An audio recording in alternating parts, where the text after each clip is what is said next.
Salut, c'est Hadès. L'argent métal va encore exploser à la hausse. Et voici pourquoi la tempête parfaite vient de se former.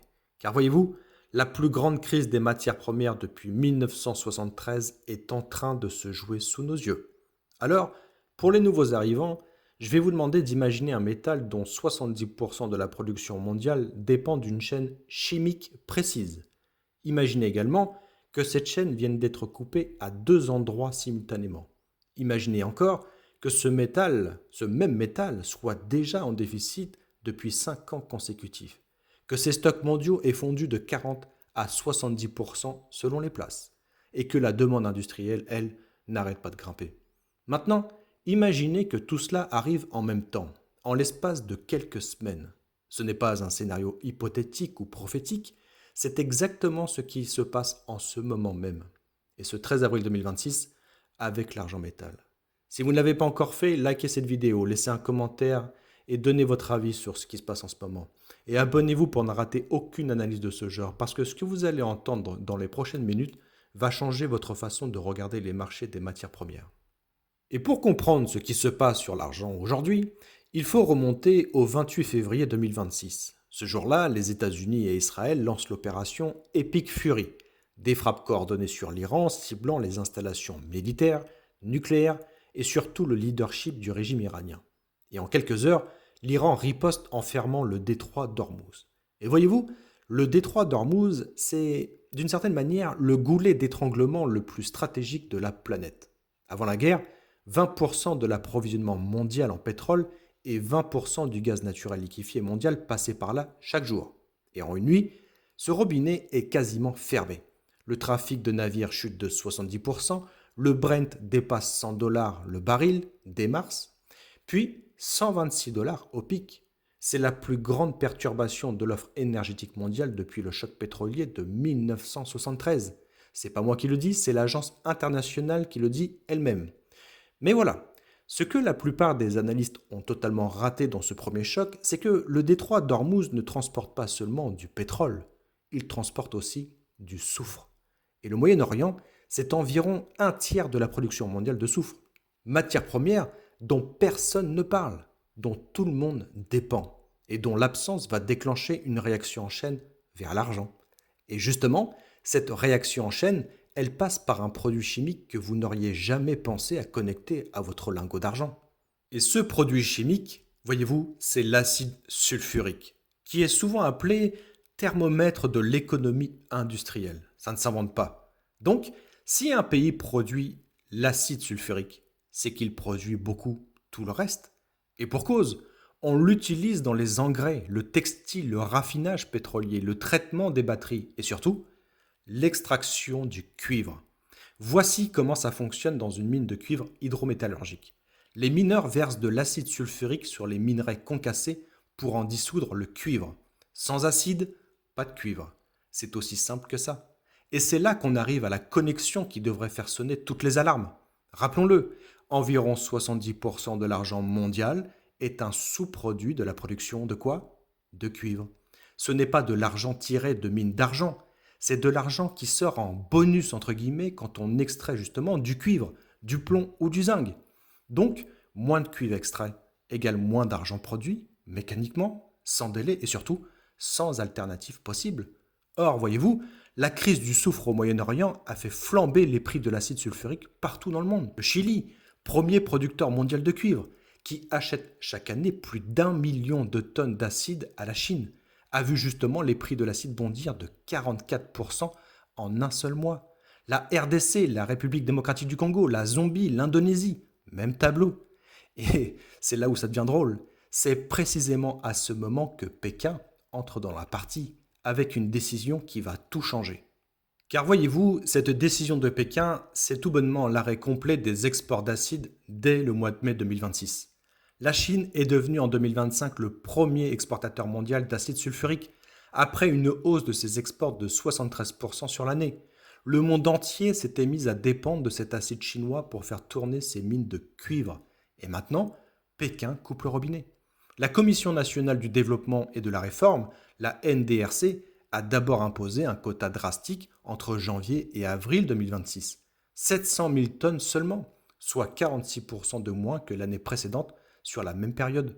Puis, la décision est tombée. Arrêt complet des exportations d'acide sulfurique à partir de mai 2026. Potentiellement d'ailleurs jusqu'à la fin de l'année. Pourquoi? Eh bien officiellement, la Chine protège ses besoins domestiques, notamment pour les batteries lithium fer phosphate et la métallurgie du nickel indonésien. Une nouvelle loi sur les produits chimiques dangereux entre donc en vigueur ce 1er mai 2026. Mais les analystes soulignent également une logique géopolitique bien rodée. La Chine utilise sa position dominante sur les matières premières stratégiques comme levier de négociation, exactement comme elle l'a fait avec les terres rares. Et ce n'est pas tout. Simultanément, Pékin, rappelez-vous, a placé l'argent lui-même sous un régime de licence d'exportation, au même titre que les terres rares, l'élevant ainsi officiellement au statut de matériaux stratégiques. Seulement 44 entreprises sont désormais autorisées à exporter de l'argent chinois. La perte des volumes chinois d'acide, selon un analyste cité par mining.com, a dit, je cite, sera difficile à compenser, compte tenu de la pénurie parallèle de matières premières soufrées. Les mineurs du Chili, de la RDC et de la Zambie se retrouvent donc sans alternative crédible. Ajoutez à cela un marché de l'argent qui était déjà à genoux avant même que tout ça ne commence. C'est 5 ans de déficit. Les stocks mondiaux d'argent sont en train de disparaître. Ce que beaucoup d'investisseurs ne réalisent pas, c'est que la crise de l'argent n'a pas commencé avec cette guerre. Elle couvre en réalité depuis 2021. Donc, voici les chiffres bruts sans filtre. La demande d'argent a dépassé l'offre chaque année depuis 5 ans consécutifs. En 2024 seul, le déficit atteignait 149 millions d'onces. En 2025, c'est environ 95 millions d'onces supplémentaires. Le déficit cumulé sur 5 ans dépasse les 820 millions d'onces, soit une année entière de production minière mondiale. Ces déficits ne sont pas abstraits. Les coffres de la London Bullion Market Association ont perdu 40% de leur avoir en 5 ans. Les stocks enregistrés au COMEX à New York ont fondu de près de 70% et plus. Les entrepôts de Shanghai sont au plus bas depuis 10 ans. Les taux de lease à Londres, ce que coûte la location d'argent physique, ont atteint 39% début 2026, un signal extrême de rareté. Alors, pourquoi l'offre ne peut-elle pas répondre? Eh bien parce que l'argent n'est pas comme le pétrole ou le lithium. On ne peut pas simplement décider d'en produire plus. La production minière d'argent a culminé en 2016 à 900 millions d'onces et tombe depuis. Les grades des minerais ont décliné de 30% en 10 ans. Une nouvelle mine prend idéalement, quand tout se passe bien, 5 à 8 ans à se développer. Et 70% de l'argent sort comme sous-produit d'autres métaux. Vous ne contrôlez pas le robinet. Pendant ce temps, la demande, elle, ne connaît pas la crise. Les panneaux solaires, les véhicules électriques, l'infrastructure IA, les data centers, la défense, la médecine, tous consomment des quantités croissantes d'argent. Une demande largement insensible aux fluctuations de prix à court terme. Et alors que ce marché, déjà sous tension maximale, était justement en train de chercher un souffle de stabilité, eh bien voyez-vous, les négociations de paix ont totalement éclaté ce week-end. Et oui, car ce choc du 12 avril, c'est l'accord qui n'a pas eu lieu, c'est le blocus qui commence maintenant. Ce week-end à Islamabad, au Pakistan, les États-Unis et l'Iran se sont assis à la même table pour la première fois depuis 2015. J.D. Vance a conduit la délégation américaine. Les négociateurs ont travaillé pendant 21 heures d'affilée. Le monde entier retenait son souffle. Enfin, le monde entier. Personne n'y croyait, mais bon. Et ce dimanche 12 avril 2026, la réponse est tombée. Échec. Le point de rupture? Le nucléaire, évidemment. Trump a d'ailleurs résumé la chose ainsi sur Truth Social. Il a dit, je cite, la réunion s'est bien passée, la plupart des points ont été acceptés, mais le seul point qui comptait vraiment, à savoir le nucléaire, ne l'a pas été. Rien d'étonnant. L'Iran, de son côté, revendiquait également le contrôle du détroit d'Ormuz, le droit de percevoir des droits de passage et la levée de toutes les sanctions. Eh bien, dans les heures qui ont suivi, Trump a annoncé un blocus naval complet du détroit d'Ormuz, effectif ce lundi 13 avril à 10h heure de New York. Centcom l'a d'ailleurs confirmé, blocage de tous les navires entrant ou sortant des ports iraniens. C'est tout ou rien, a dit Trump sur Fox News. Quiconque nous tire dessus sera soufflé en enfer. Les marchés ont réagi immédiatement. Le Brent a bondi de 7,8% vers 103 $. Le gaz européen a spiqué de 18%. Les bourses asiatiques ont reculé de 1%. Les futurs sur le S&P 500 de 0,8%. Pour l'argent, Ce blocus signifie une chose concrète et immédiate. La source de soufre du Moyen-Orient, déjà perturbée depuis février, est maintenant doublement bloquée par l'Iran d'un côté, par la marine américaine de l'autre. Voici donc où nous en sommes, et ce que tout cela signifie pour les prix de l'argent dans les semaines et mois à venir. En conclusion, la tempête parfaite est bien présente. Mais alors, où va le prix de l'argent? Eh bien, reprenons tout ce que nous venons de décrire et posons-le sur la table. 1. Le marché de l'argent était déjà en déficit structurel depuis 5 ans, avec des stocks mondiaux réduits à leur niveau le plus bas en une décennie. 2. La Chine coupe ses exports d'acide sulfurique dès ce 1er mai, privant ainsi les mines de cuivre du Chili, de la RDC et de la Zambie de leur principal intrant. 3. Le Moyen-Orient, source d'un tiers du soufre mondial, est totalement bloqué par la guerre depuis février, et le blocus américain vient d'aggraver cette situation. 4. Les négociations de paix ont échoué et la probabilité d'une résolution rapide vient de chuter drastiquement. 5. Le coût du pétrole va faire automatiquement augmenter le coût d'extraction. Ce n'est pas une, ni deux, ni trois pressions simultanées sur l'offre d'argent.